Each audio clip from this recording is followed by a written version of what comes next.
Jaylon, Rancho Cucamonga High School, class of 17, 4-year starter, athlete. Darren Hall, class of 17, defensive back, second year on varsity. Tayari Venable, class of 2017, defensive back, Washington State commit, 3-year varsity starter. Thomas Graham, class of 17, receiver DB, 3-year starter, 4-year varsity participant. Voss Price, wide receiver, class of 2017, 3-year varsity starter. My individual goal for the season is to get 5 interceptions, have the completion rate on my side less than 20%, and then make All-State and All-CIF. My team goal is for us to make CIF championship game, win CIF championship, and then if we can, make it a state also to have at least a 12-win season. My individual goals for this year is to basically be an all-around beast on both sides of the ball. I want to make All-State, All-CIF, All-League. Of course, I want to win CIF and I want to win state if we can after that. My individual goals for this season is just to be an impact player and improve on what I messed up on last year, and just to make All-League, All-State.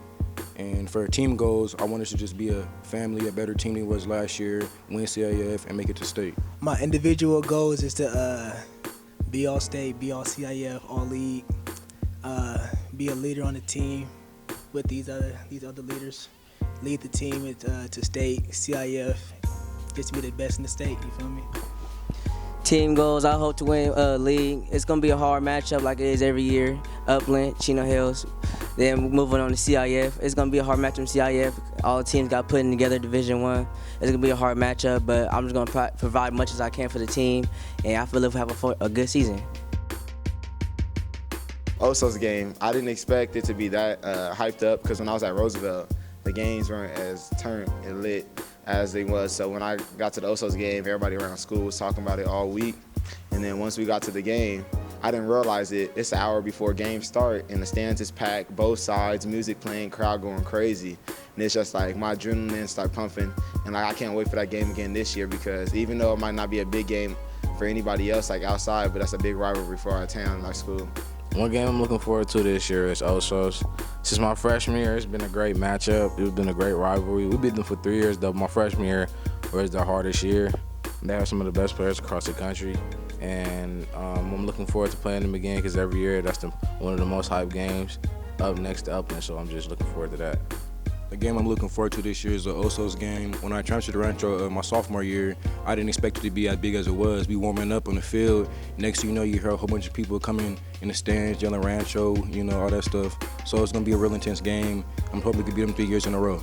Being at Rancho, and since my 8th grade, like in the city, going to the games, watching the Rancho versus Oso's rivalry, it's always a big game. Going out with my dad, with little friends, seeing how hyped the game always was, and then coming to the Rancho High School, seeing the rivalry playing in it, it's just something like, it's just unbelievable how the crowd is always, and yeah. The coach that's been most influential to us, I'll say, is Coach Byers, our head coach. He's always been honest, no matter what. He never lets us slack off in the weight room, on the field, and then in the classroom, make sure that we get in the class on time, our grades are up, making sure that we're eligible, because we all want to go play Division I football, and we're all eligible now because of him. And then a position coach that's been influential to me is Sauer, because he just since I've been there, he was on me, and then after that, he started telling me the things I did wrong, did right, helping me with my game from here and there, and then putting me in position to make plays my junior year. The most influential coach, I think, was one of my freshman coaches, Coach Walker. He pushed me every play of the summer of my freshman year. In the weight room, he tried to make me the best leader I could be, and he was just one of the people that asked for me to get moved up to varsity my freshman year. One of the reasons I'm doing what I'm doing. The most influential coach for me since I came to Rancho is Coach Sanchez. Ever since I transferred at the games, he's always on the sideline coaching me up, helping me, telling me what I did wrong, what I need to do to fix it. And it's just a great thing to have with you as you go through life and anything as a man. Some of the influential coaches at Rancho that influenced me the most was Sanchez and Sauer. They always on my head talking about don't ever take a play off, not even at practice, to stay on top of it, because you practice how you play.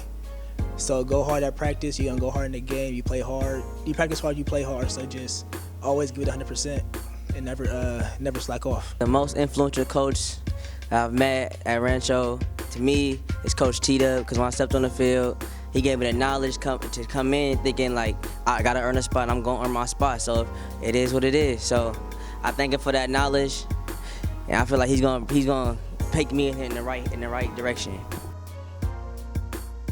My first Madden experience was Madden 2004 with Mike Vick, the best player ever in Madden history, because besides Bo Jackson too, in this one I think it was 97.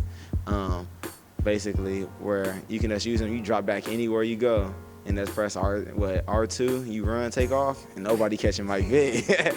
Hit you with a spin move, something.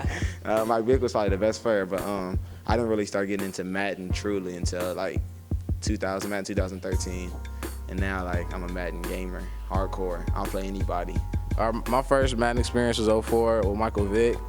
I played with Michael Vick every game because I feel like he was the best to ever be played in a game with. That game was one of the reasons why I wore number 7 my first year of playing football. So yeah, that's pretty much it.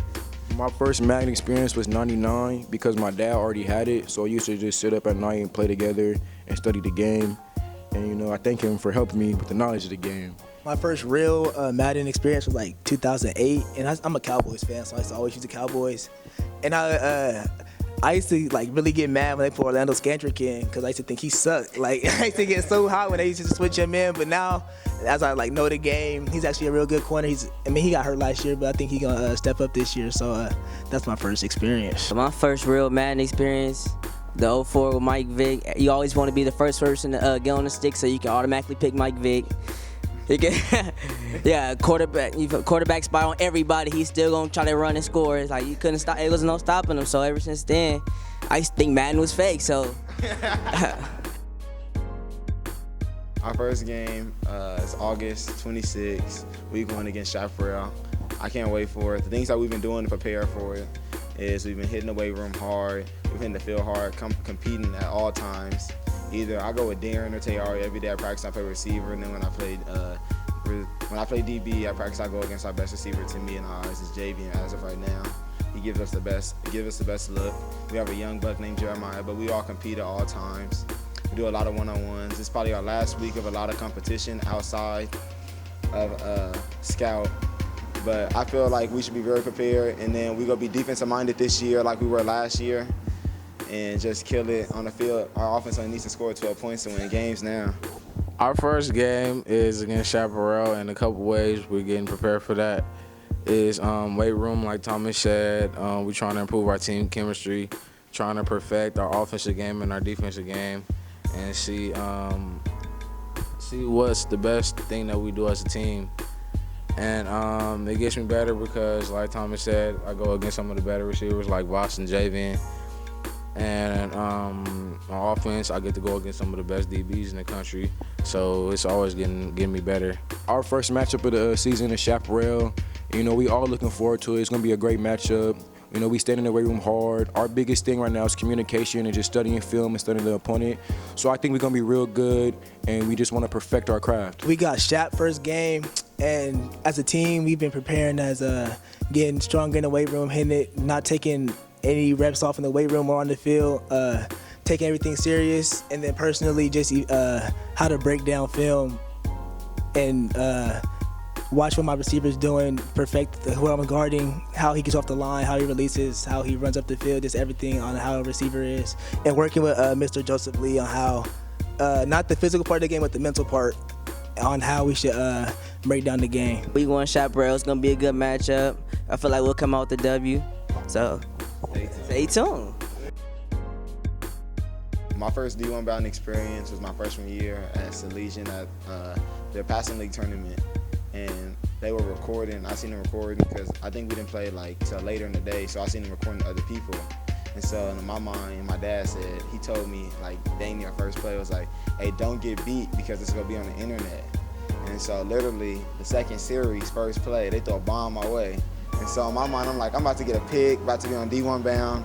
about to be all over the internet, and all of a sudden I get mossed. And I'm just like, my dad was like, see, look, don't be on D1 bound. Next week he showed me the video that's showing me putting on loop too. So it was like my dad was dogging me. He was like, look, this is why you need to get better.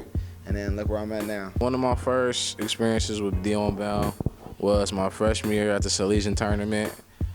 We played B2G, and I saw them recording our defense versus B2G's offense, and I was guarding LeVon Austin. And LeVon Austin ran a fade on me, and he was like 5 yards ahead of me, and I could not catch him. He was like the fastest dude I ever covered in all of my high school. So yeah, I give a big props to him. And yeah, I was on D1 bound top plays because of that.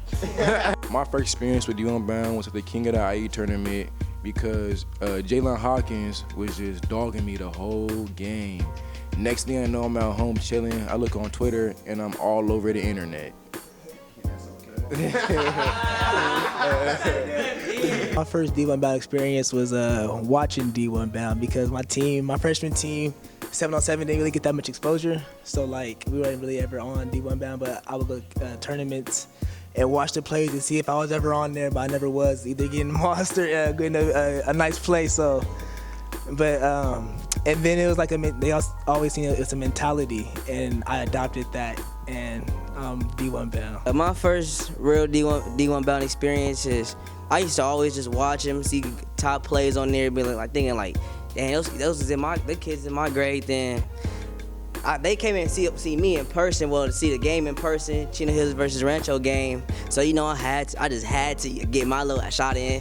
So I was trying to do anything, get the ball in my hand so I could just stunt with D1 bound watching. So that was a game for me because I know they got one of the top DBs, all the top DBs on one team, so you know, got to show out. So yeah, as the game went on, I knew D1 bound. I know D1 bound was there, so I just had to get my shot, try to do anything so I can get on camera and see, because I seen how much exposure they have with kids. So as the game goes on, I got a couple of catches. You know, we talking because I know everybody on the team, know the DBs very well, so we were just talking all game, driving, just doing all that. So game keep going on, got a couple more catches, moving downfield for my team. Didn't know that things were gonna happen. I'm gonna be playing with the same guys I was going against, trying to do all my damage against, you know, 'cause you can tell. The two most underrated players in SoCal. It's not just us. Aaron Lewis. Darren, Damon Clark. You on the lookout. You'll see him. You'll see him. Drop the mic. Disrespect.